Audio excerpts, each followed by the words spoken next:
Alright, Lanta, so today we got some pretty cool news regarding the upcoming free con that we will be getting at the end of the year. In case you did miss that, as part of the Brave Souls 10th Anniversary Festival, which will be held in Japan November 3rd, it's a real-life event that you can go to, and one of the things they are doing there is that we kind of get to vote for a character design, a future playable con, and there are 3 things that we can vote on. The voice lines, which you can do at the day event, the design, which you can do at the night event, and then for us that aren't going to the event, we all still get to have a say in this upcoming free con where we get to vote for the character's abilities, and they've kind of pretty much revealed the designs and abilities for this upcoming con character, and some of them are actually pretty good. So first up, this is going to be the 4 cons that we can potentially get. One of the 4 will be decided. We don't get to vote unless you are going to the event, so we can't say for certain which one is going to win. Let me know in the comments below though which one you think looks the best. For me, I'm kind of liking the middle one here.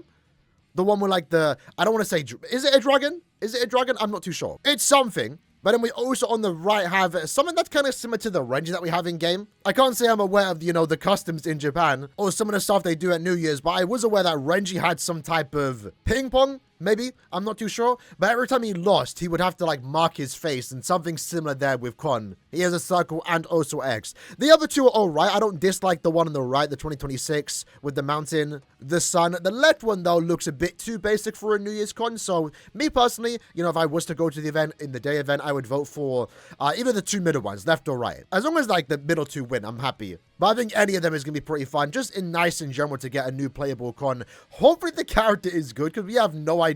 There's still some missing details about this con. One, how we going to get him. I assume it might just be a login event, maybe the co-op New Year event. And also what strong attacks is he going to have, because again, this is based on the design. But if we scroll down, we do actually have the abilities. So I was thinking maybe we get to vote for the character's strong attacks. Maybe we get to vote for the character's skills more so, because it does say we get to pick the abilities. Instead, what we are picking is the soul traits and also the EX abilities. They've given us 3 options: Coinseeker Kon, Survivor Kon, and Everyday Kon. So the Coinseeker Kon is repeated runs required, a con that's hardwired for farming coins. So the soul trait at max is 30% coin drop. You also get the 12% recharge, and then the characters also come with EX skills, which is kind of cool, where the EX skill is 30% more coin drop and 20% berserker. That's actually a pretty decent con, I will be honest, or just in general EX skill. 60% coin drop, recharge, and also 20% berserker. Like hypothetically, if this one did win, depending on the attribute, maybe the idea is that every year when we get the co-op quest, because now if you've been playing the co-op quest, the anniversary one for example, we do now have access to every single con. Maybe the idea is just to replace that con with this new one, so chances are we are going to be able to max the con, because it does say, remember, right, EX skills, they are maxed out when the character is duplicated. So if they only ever give us 1 copy, we won't be able to get 30% coin drop, for example. But I assume, however this con is going to be given out, we will be able to max it, max transcendence 5 out of 5, for example, where we do get the max EX soul trait. But like I said, in general, 12% recharge, 20% berserker, remember that does stack with the character's base berserker, so it is technically more than 20%, is good in and of itself. But then on top of that, you're getting 60% coin drop, and maybe the con itself is going to have coin drop built into the character, where you could have upwards to like 200%, 160% coin drop increase. That doesn't sound too bad. Survivor Kon, I think, is right now the worst of the bunch, and most likely the one that's least likely to win here. So we have a last con standing, a con to withstand a higher difficulty quest. Okay, so with that, you're going to get 20% normal attack damage and 100% last ditch survival. As a soul trait, that's decent, nothing super crazy, but okay.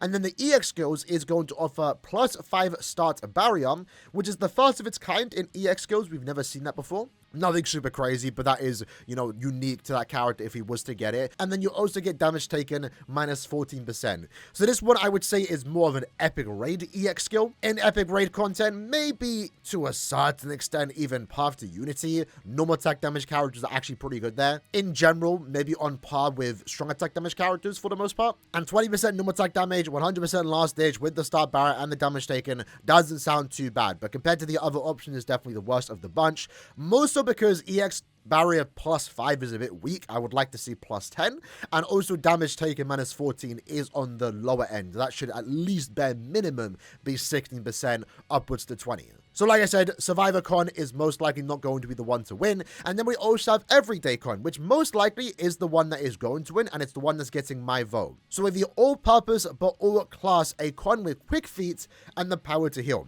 So we have 20% stam recovery with 12% recharge, okay, and then the EX skills at max is Long Stride and also 20% Berserker. So that's a really good soul trait. And whatever attribute is going to get this Kon is going to be relatively lucky, I would say, especially for new players that don't have access to many EX skills or maybe really good, worked on resurrectable links. This is by far going to be one of the best links in the game, because you're getting the recharge, you're getting the Berserker, so that in itself is already good. Again, Berserker EX does scale with the character's built-in Berserker, so it's a tad bit higher than 20%. You're also then getting the EX Long Stride, so you get to give any character Long Stride. It's one of the things that I praise Thousand Year Blood War Yoruichi with. The technique when that recently came out, right? Being able to put Long Stride on any character is very good, in my opinion, because when I'm playing with characters, I'm making sure they have Long Stride. There's no situation where unless Guild Quest, for example, where I'm using a character and they don't have Long Stride built in as a bonus ability or through the character's skill. For me, I can't play a character without Long Stride. It makes the character significantly more fun because it's just overall faster. In content like Limit Breaker, it's almost a must-have in my opinion. And being able to give a character Long Stride instead of giving it through a bonus ability is really good because then you can give them extra effects. The example I gave with Yoruichi, why she's perfect to be a technique character, is that a character like Renji, he doesn't have Long Stride built in. With Yoruichi, you can give him Long Stride, and then through bonus abilities, you can give him damage at full stamina, and then more damage to lash-rated enemies, which is at 40%. So it's actually much better having Long Stride as an EX ability, or EX skill more so, to give to another character, so they can get more damage through the bonus abilities. So you're not only getting Long Stride, you're getting the recharge, you're getting the Berserker, you're getting that extra free spot, essentially, in the bonus abilities, and then you're also getting 20% stam recovery. That is something that I would actually appreciate. I mean, there's a lot of times where I'm playing Limit Breaker, for example, co-op content where I do take a hit, and I would love to have stam recovery. But usually, if I do want stam recovery on my character, unless they have it built in, I have to sacrifice some type of damage bonus ability. Damage soul trait.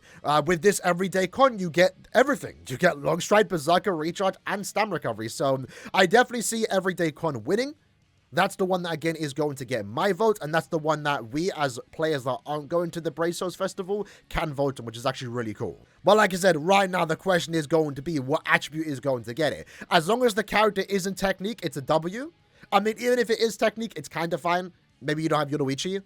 But right now, I would like to see some type of Long Stride EX skill in every single attribute. And right now, we only have access to one of those in the Technique attribute. By the time this Kon comes out, maybe we will get more Long Stride EX skills. But as long as it's an attribute that doesn't have it, it's pretty good. But again, maybe the plan in the future is to give out this Kon in every single attribute. Now, I will have a link in the pinned comment to the tweet where you can vote for the characters. Right now, Everyday Kon is winning by a decent amount too. Again, pretty much majority of the players do think Kon should win. Sorry, Everyday Kon. There's only 3 Kons here. Should win, and that's the one that I got my vote. So in the comments below, feel free to vote. I would recommend Everyday Kon, but obviously, I can't dictate votes. Feel free to vote if you want to. But me personally, I definitely feel like Everyday Kon has the most value and unironically going to be a really good soul trait that I feel like we're going to be using a lot, depending on the attribute of the character. And they do say here the votes will be revealed pretty much in like 2 weeks' time when the Bracesoul Festival does happen. So if you go to the event, you will see, I guess, firsthand which Kon is actually winning, which Kon we're going to potentially get in terms of the abilities. Like I said, if you didn't catch my recent stream where we did speak about it, I'm actually unfortunately not going to this event. Really wanted to, but wasn't quite able to. But I do know people that are going there, so any news that we do get in regards to, who actually wins, but I'm sure they're going to announce it online soon after, I will be able to keep you lads updated. So overall, I think this is actually a really cool system. I like what they are doing with this free Kon. It's rare for us to get free-to-play characters, but ones of value is actually even rarer. And if Coinseeker Kon, Everyday Kon wins, I'm personally going to be happy. Personally, again, I do want to see Everyday Kon. And then for the designs, any of these 4 I think are going to work well. Me personally, I would vote for the middle 2. But I guess we'll find out in due time what Kon is going to win in terms of design and also abilities. With that said, hope you liked and enjoyed the video. Let me know what you voted for in the comments below, and I'll see you guys next time. Take care and peace.